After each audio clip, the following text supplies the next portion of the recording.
The Egyptians put into effect a complicated deception plan to try and lull Israeli military intelligence into complacency. They had been gradually mobilizing their reserves, but at the beginning of October, they demobilized 20,000 men and sent them home. From what the Israelis could see, it didn't look like the Egyptian army was gearing up for war. As for the Egyptian soldiers based beside the canal, they were told to act as if nothing much was up. They could go swimming and bask in the sun in full view of the Israeli troops in the forts of the Bar-Lev line. Any military activity the Israeli lookouts did spot appeared to be just another regular exercise. By day, they watched as Egyptian troops came close to the canal to carry out maneuvers.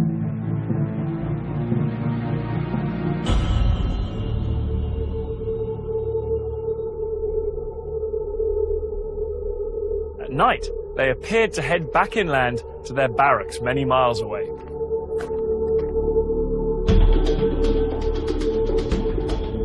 We started to train with real ammunition. We were also told we were going to Suez. We started to take our tanks, our amphibious unit on the railroad at night only, so the civilians couldn't see.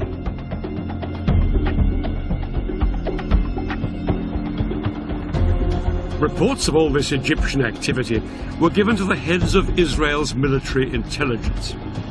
There'd been a number of false alarms in the past, and they were convinced that this was just another one. But they were wrong. At 4:30 a.m. on the 6th of October, the day of Yom Kippur, the phone rang at the home of Israel's military chief. General David Elazar. Elazar had been made Israeli Chief of Staff after a long military career and a host of victories. The call from Israeli military intelligence informed him that both Egypt and Syria would launch an attack in hours. Elazar's immediate thought was to send his air force to hit the Arabs before they had a chance to strike.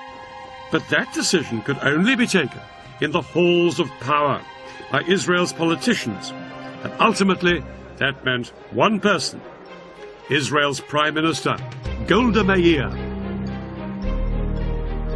This 75-year-old was seen as the Iron Lady of Israeli politics, but she said no to airstrikes. She argued that if Israel was to win international support after the Six-Day War, it had to be seen not as the aggressor, but the victim. Elazar was appalled at his leader's reaction. He was only given permission to mobilize a fraction of the reservists he needed, and yet, within a few hours, his country would face invasion on two fronts. Egypt and Syria were poised to launch their attack.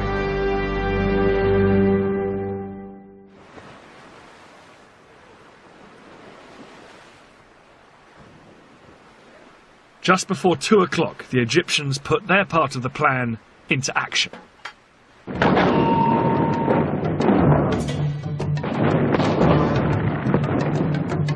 Their assault across the canal on the forts of the Bar-Lev line was such a momentous event in Egyptian history, it was later restaged for the cameras.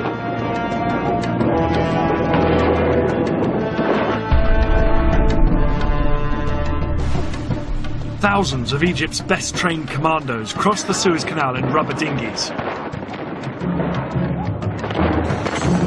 They landed on the east bank in the gaps between the forts of the Bar-Lev line.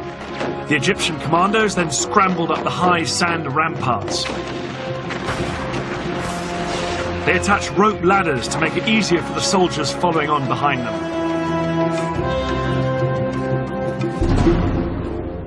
Behind this first wave were 100,000 Egyptian infantry and more than 1,000 tanks waiting to cross the canal, but the biggest obstacle to them were the giant sand ramparts on the Israeli side. These were as much as 60 feet in height.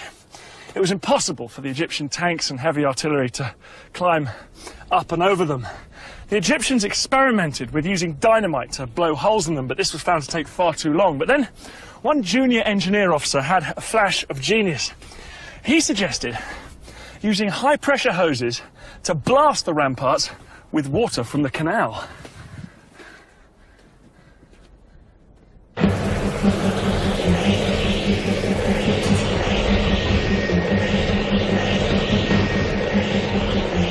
It was an extraordinary idea which would have to work if the entire Egyptian assault was to be a success.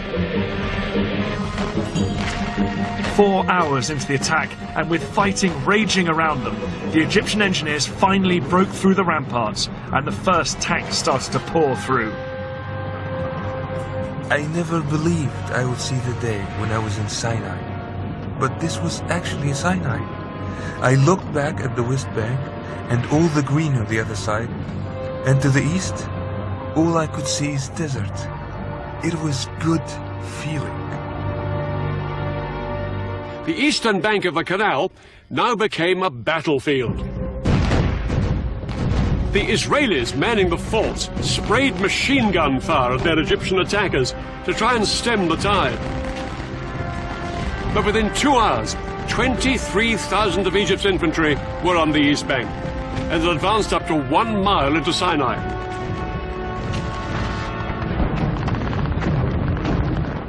The fort was surrounded by Egyptian forces and was under constant fire. We made repeated calls for help. We fired from time to time and reported back what we saw. But mainly, we tried to keep up our morale. But the Israelis were sure that their air force would come to the rescue. The first Israeli jets were sent in at 4 p.m., flying low over the desert. But as they approached the canal, they found themselves under attack from the ground. The Egyptian SAM missiles and anti-aircraft guns caused havoc. As Israeli planes were shot down that afternoon, it soon became clear that Egypt's elaborate air defense umbrella was working.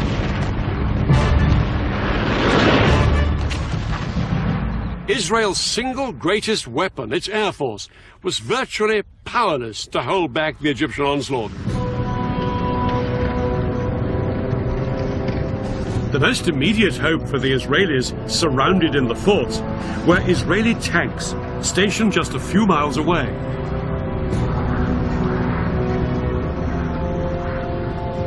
The Israeli tanks raced towards the canal. They thought they'd throw the Egyptians back as easily as they had done in 1967.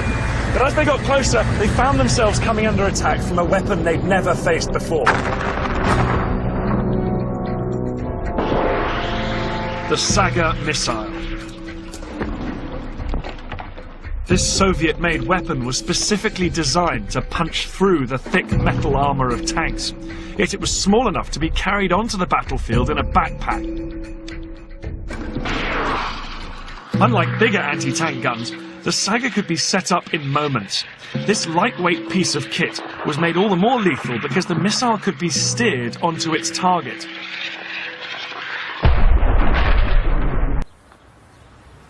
In towns, villages and farms across Israel, news filtered out that their country was under attack. Because it was a holiday, TV and radio was off the air, and so soldiers on motorbikes had to race through built-up areas, calling up the reservists.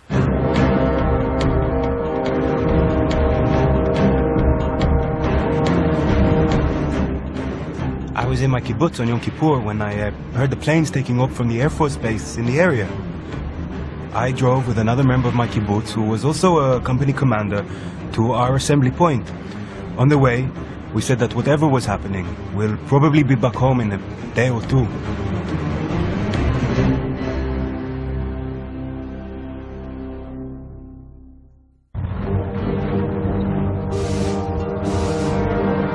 Men and tanks headed out towards both fronts, but it would take 2 long days before they'd be ready to mount a counterattack.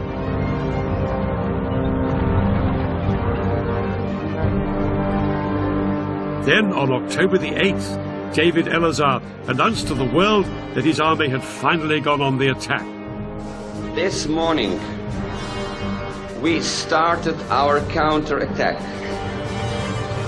and we shall break and destroy completely all the attacking forces. Eleazar's first push was in the Sinai Desert. The Egyptians had known that the Israelis would always counterattack, and they'd been lying in wait for just this moment. As soon as the Israeli tanks came into view, they let rip with devastating rocket, artillery and Saga missile fire.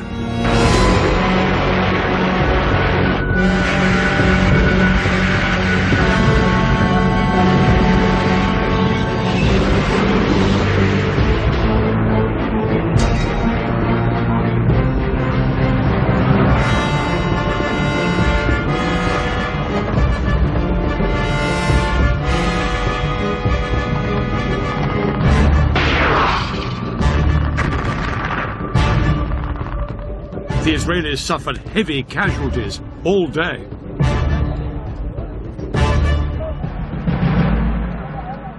At least 50 of their tanks were destroyed or disabled. To the Israelis, it was abundantly clear this was no longer the poorly trained Egyptian army they'd fought in the past.